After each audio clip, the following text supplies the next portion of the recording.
Dans ce tutoriel vidéo, nous allons regarder les principales fonctionnalités et premières fonctionnalités aussi du logiciel PFTrack, logiciel de caméra tracking et de match moving. À partir d'une séquence relativement simple, nous allons pouvoir parcourir l'ensemble du pipeline à l'intérieur du logiciel, voir les différentes fonctionnalités qui vont nous permettre donc de traquer cette séquence et d'obtenir le mouvement de la caméra qui assez classiquement pourra être ensuite exporté et importé dans un logiciel de 3D pour par exemple insérer donc des éléments de synthèse à l'intérieur donc d'une séquence réelle.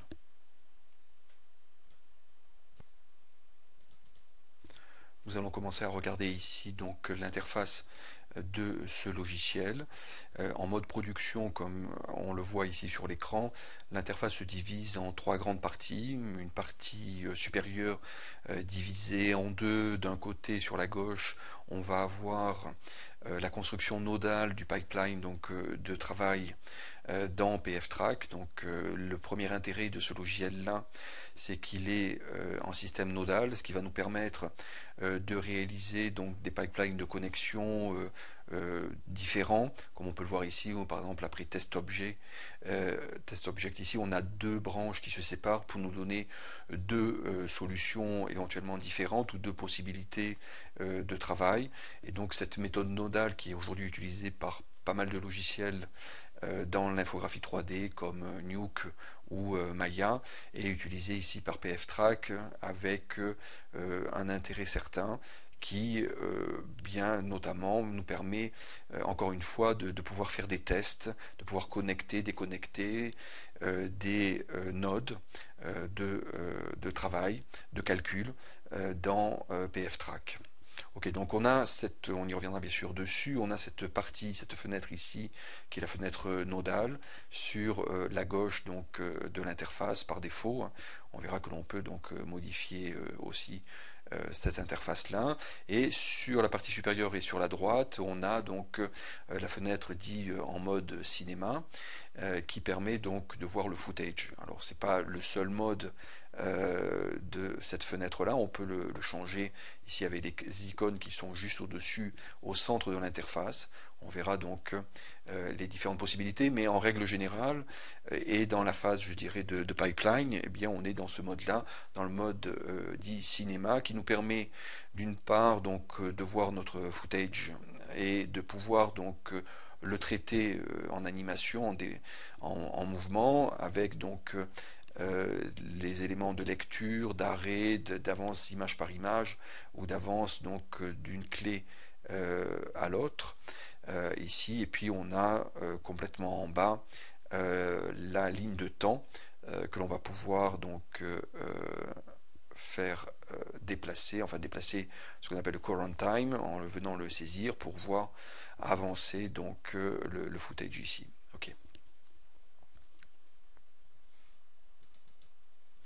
Dans la partie basse de l'interface, on va retrouver donc une fenêtre qui peut donner trois possibilités qui sont exprimées sous la forme de trois icônes sur la partie gauche, ici que l'on peut voir. Le premier icône est l'icône du node panel qui donne donc la possibilité de créer des nodes avec create ici, puis on a l'ensemble des nodes comme on peut le voir dans la fenêtre actuellement que l'on peut donc associer pour créer un pipeline de travail donc à l'intérieur de PFTrack et pipeline que l'on va retrouver bien sûr dans la fenêtre en haut à gauche, cette fenêtre étant la fenêtre de Tree View, hein, ce qu'on appelle la fenêtre de Tree View, qui va nous permettre donc de construire l'arborescence ici des différents nodes de construction pour obtenir entre autres par exemple le caméra tracking et d'autres possibilités aussi. Donc create, on a la possibilité ici de paramétrer bien sûr les nodes, donc si on clique sur un node ici, on va pouvoir donc paramétrer ce node, par exemple l'auto-track, ici on va retrouver tout le paramétrage donc de l'auto-tracking en cliquant ici sur la deuxième icône paramètres. Ok. Donc node panel, ensuite on a le deuxième node ici, import panel, qui va nous permettre d'importer donc des clips, des footage ou clips d'images ou séquences d'images ici que l'on va pouvoir ensuite donc faire rentrer dans notre pipeline de travail à l'intérieur donc du logiciel PFTrack. Et enfin, donc on a une troisième icône, ici donc le clap avec PRJ, qui nous permet donc de créer un projet, un nouveau projet, ou de gérer les projets, donc de les renommer, de les dupliquer, ou de créer donc un nouveau projet, donc PFTrack, ici donc en définissant les data management, donc les disques caching, comme on va pouvoir le faire immédiatement pour créer donc notre nouveau projet. Donc on va venir très simplement créer donc notre projet en venant donc sur la troisième icône PRJ, comme c'est activé, avoir l'interface donc de création dans la partie base donc de création de projet en cliquant sur create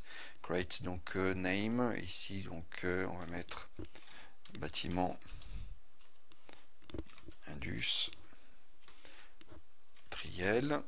Voilà, donc nom du projet, sa situation donc dans le disque dur, le chemin, donc ici donc on a exercice PFTrack. On a donc la possibilité dans le disque caching ici d'être en mode internal ou external. External nous permet donc de pouvoir positionner donc le cache qui va se mettre sur le disque dur à un endroit particulier. Si on a un disque dur plus rapide qu'un autre, ça sera intéressant d'utiliser ces fonctionnalités ici pour poser donc les différents caches que va utiliser PFTrack. Donc ici je me remets pour l'instant en mode infernal. Et enfin sur la partie droite de cette interface, on va retrouver donc des propriétés par défaut, le framerate, donc ici c'est 24, le media handle in et out, on va laisser 0 pour l'instant. Et puis éventuellement donc le caméra preset, si vous avez donc défini une caméra preset. Alors par défaut PFTrack définit donc des formats classiques que l'on peut voir ici dans la liste, 16 mm, 35 mm, VistaVision et ainsi de suite. Et puis vous pouvez définir bien sûr, comme on pourra le voir dans un prochain tutoriel, vos propres donc presets dépendant de votre caméra. Donc ici on a filmé donc avec une Canon HD les grillages S11 et donc on est venu rentrer donc ici les presets que l'on va retrouver automatiquement au moment où on utilisera donc les paramètres de mise en place donc de tracking, d'auto-tracking ou de tracking, et on va retrouver ces paramètres là que l'on pourra quand même modifier au dernier moment bien sûr. Donc ici le dernier paramètre dit interlace, on va le laisser sur none et on a différentes possibilités, donc nous on est en mode none ici. Ok, à partir de là, eh bien, on revient donc sur l'icône et sur l'écriture qui est en jaune ici, confirme, et puis ou delete, et puis on clique sur confirme, et donc à ce moment-là, eh bien, l'interface donc s'ouvre d'une autre manière. La partie supérieure notamment se divise en trois parties que l'on va pouvoir donc maintenant regarder, qui va principalement nous permettre de charger les médias, le ou les médias, footage ou séquences de film que l'on va pouvoir donc charger pour traquer donc le mouvement de la caméra. Maintenant que le projet a été créé, nous allons pouvoir donc charger en premier lieu bien sûr les médias qui vont être traqués donc par le logiciel, dont on va traquer principalement le mouvement de la caméra, fonctionnalité principale donc de ce logiciel. Donc on va venir dans le panneau qui se trouve donc à droite, où on va retrouver l'arborescence des différents disques durs, donc un explorateur des disques durs qui va nous permettre de repérer les séquences donc, qui nous intéressent. On va venir dans les différents répertoires et on va pouvoir retrouver une ou plusieurs séquences. Donc ici, si je viens sur NIM Centre Com 3, je retrouve donc une séquence ici qui est reconnue. Donc c'est une série d'images en TIFF ou en TGA ou autre format qui est reconnu donc par PFTrack, qui va pouvoir être importé dans le MediaBin. Ici encore une autre séquence. Donc une fois que l'on a ces médias donc visibles ici dans l'arborescence, eh bien de manière assez simple pour qu'ils soient actifs dans PFTrack, il faut les mettre donc dans la fenêtre centrale qui s'appelle le Media Bin, qui va être donc la gestion des séquences qui vont être utilisées dans notre projet. Donc on va pouvoir mettre plusieurs séquences et utiliser effectivement plusieurs séquences donc, dans un même projet de PFTrack. Donc je viens faire un simple drag and drop avec le bouton gauche de la souris et je relâche ici donc dans la fenêtre, la même chose pour la deuxième séquence par exemple, et j'ai l'ensemble de mes séquences ici que je veux donc avoir dans le MediaBin et dans mon projet, ce qui fait que après avoir chargé donc ces différentes séquences, je peux très bien donc venir enlever donc la partie explorateur donc de disque dur ici, des différents disques durs, j'en ai plus besoin à partir du moment où j'ai chargé mes séquences. Donc je viens cliquer sur la troisième icône ici qui me permet donc éventuellement de gagner de la place pour bien présenter ici le MediaBin et l'ensemble des médias. Donc on a plusieurs possibilités pour présenter donc les médias. Ici ce sont donc en vignette en faisant un bouton droit de la souris sur la fenêtre dans le vide. On a ici thumbnail and name. On peut mettre thumbnail and info ici pour avoir donc des infos de localisation donc de la séquence d'images avec le nom. Donc ici c'est une séquence qui s'appelle 00027 hein, et qui est au format TGA et qui est localisée donc sur le disque dur, qui est composé de 600 frames de 0 à 599 ici, et on a la durée et on a la même chose pour la deuxième séquence. Voilà donc nos séquences chargées ici dans le MediaBin. On va pouvoir donc maintenant finir de les transférer donc dans le projet réellement de PFTrack, donc à l'intérieur du TreeView, et pouvoir donc vraiment les utiliser maintenant donc avec les différentes fonctionnalités de PFTrack. Donc maintenant que l'on est venu sélectionner les différents footage, séquences d'images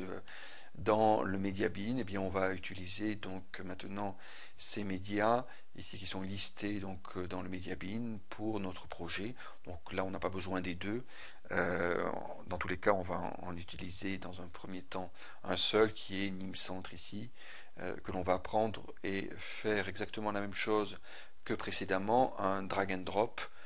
ici dans le TreeView,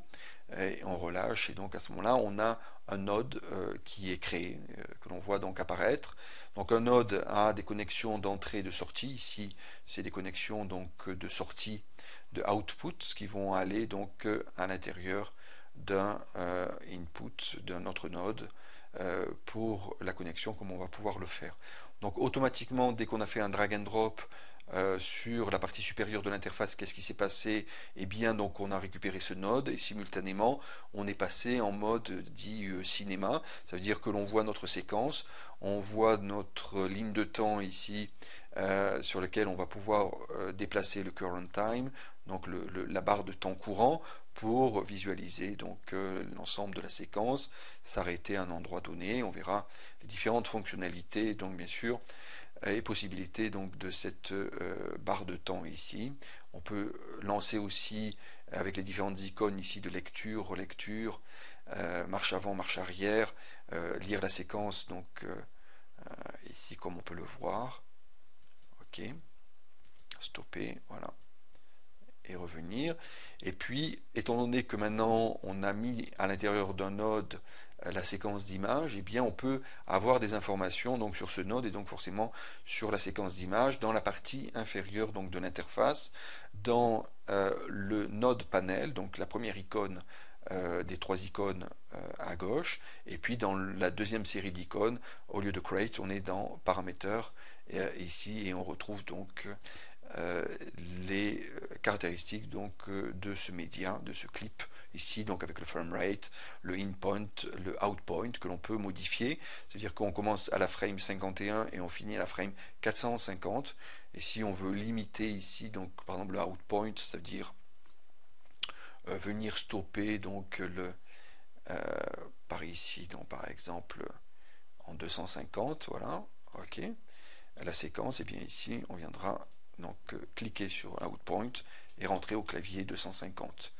Donc automatiquement la ligne de temps, sauf contre-indication va se réajuster. On va avoir donc le point d'entrée 51 sur la gauche et le point de sortie 250 sur la droite ici, donc avec la séquence d'images maintenant qui est réajustée donc entre 51 et 250. Donc maintenant pour venir traquer cette séquence principalement, on va venir donc